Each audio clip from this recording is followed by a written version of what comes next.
Red Hot Gotsy, come subscribe, like, come subscribe, like, come subscribe, like, come subscribe. Red Hot Gotsy, Red Hot Gotsy, Red Hot Gotsy. Alright, so today I'm making a video on Cobra Kai, oh my god. Today I'm doing a video on Karate Kid 2, basically the 1985, I think, movie, or 86, I think it's 85, yeah. Now, basically, this takes place after, the first Karate Kid, like right after. And, Kreese is trying to kill Johnny. They go to Okinawa. He meets Chosen. Miyagi's brother. They have conflict. They fight to the death. And, yeah. Well, Daniel and Chosen.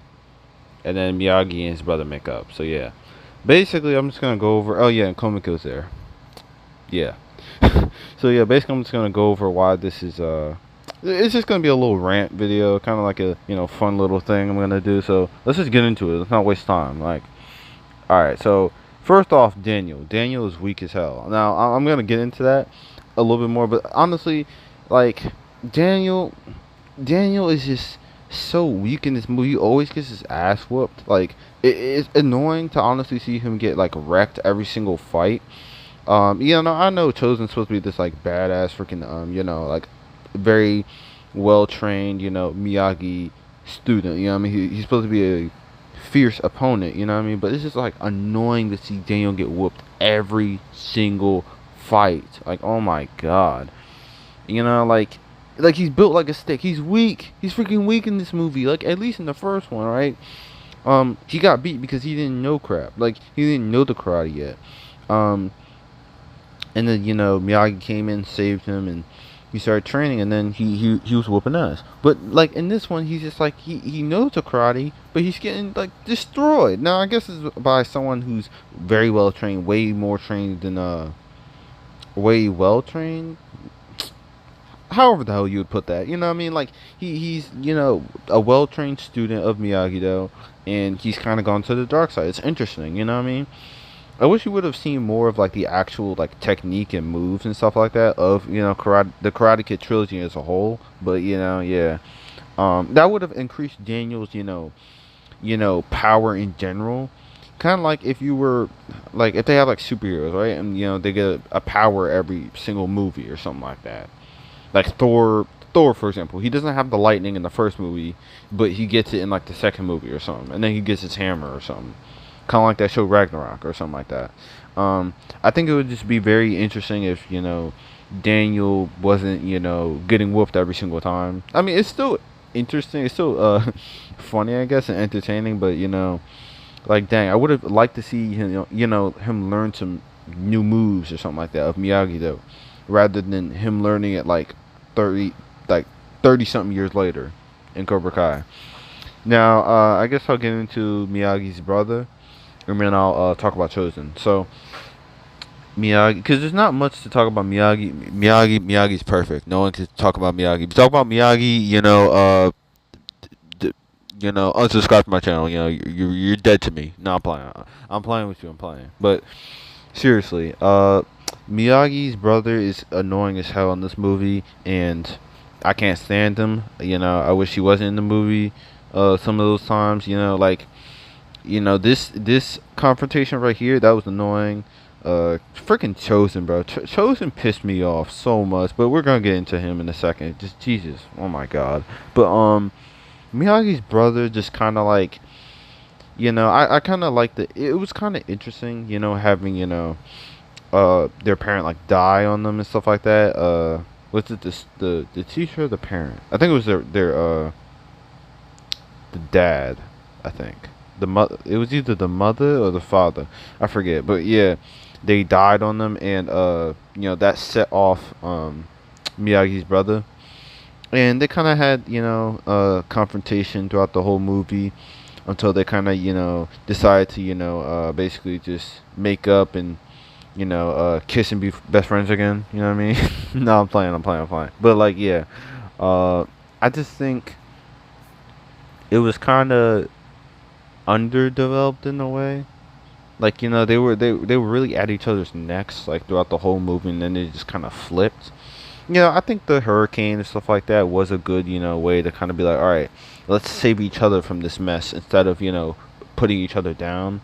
But I don't know. I just think overall it was just kind of strange. Oh yeah, it was the dad. Yeah, it was the dad who died, and then Miyagi's brother was all upset at Miyagi because he was never, because he left and stuff like that. And there was a whole love triangle basically back in the day, which was very interesting. It expanded upon Miyagi's character. That's why I have no problems with Miyagi like at all. You know what I mean? He's solid. Um, on some real stuff. Now, I guess that's basically all I have to say. It was kind of underdeveloped. Him actually becoming him being cool with Miyagi was just kind of underdeveloped. But yeah. Other than that, it's whatever. Now, Chosen. Oh my God, Chosen. This mother freaker, bro. Oh my God, he annoyed the hell out of me. Like, dude, he was the most.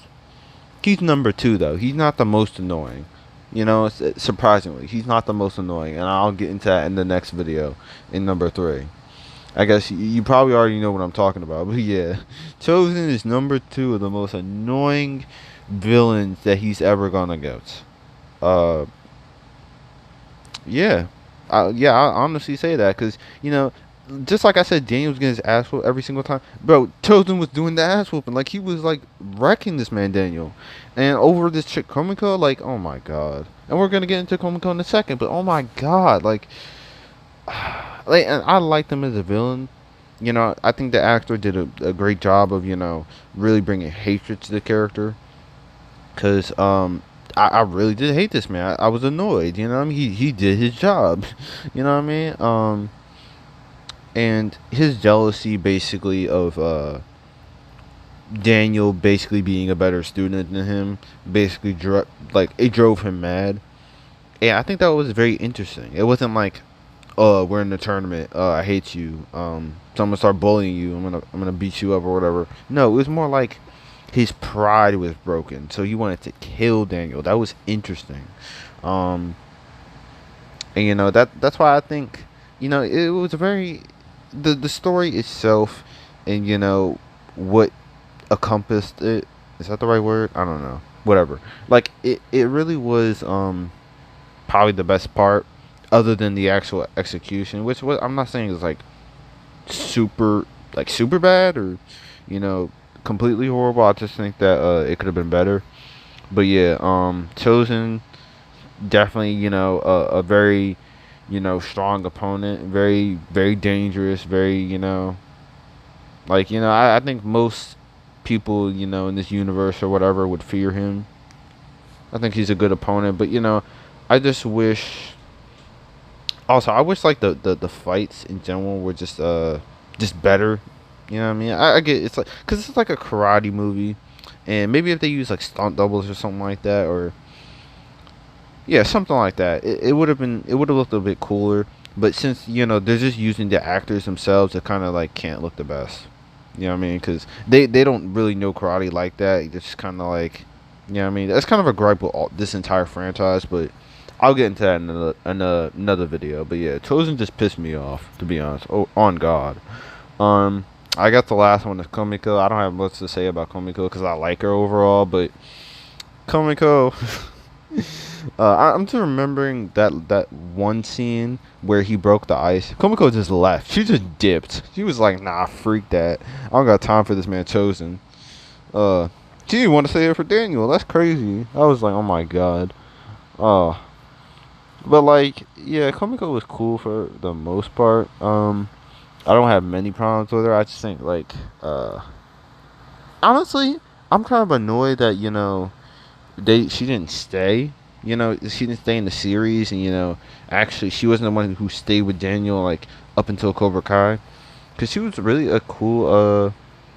It was cool actress. You know what I mean? I don't know the actual names of some of these people in real life, but yeah, she was cool, and I just wish she stayed longer in the franchise. She was a really cool character overall. I like the scenery of Okinawa and the presence that it brought. So yeah, and I think this is the best movie of the trilogy, I would say. I give it probably like a 7 or 8 or something like that. Maybe that'll change. I don't know. That's just off the top of my head. But yeah, please comment, subscribe, like, and I'll see you guys in another video. Stay tuned for part 3. Yeah. Bye. No way, Jose. Red Hot Gotsy, come subscribe, like, come subscribe, like, come subscribe, like, come subscribe.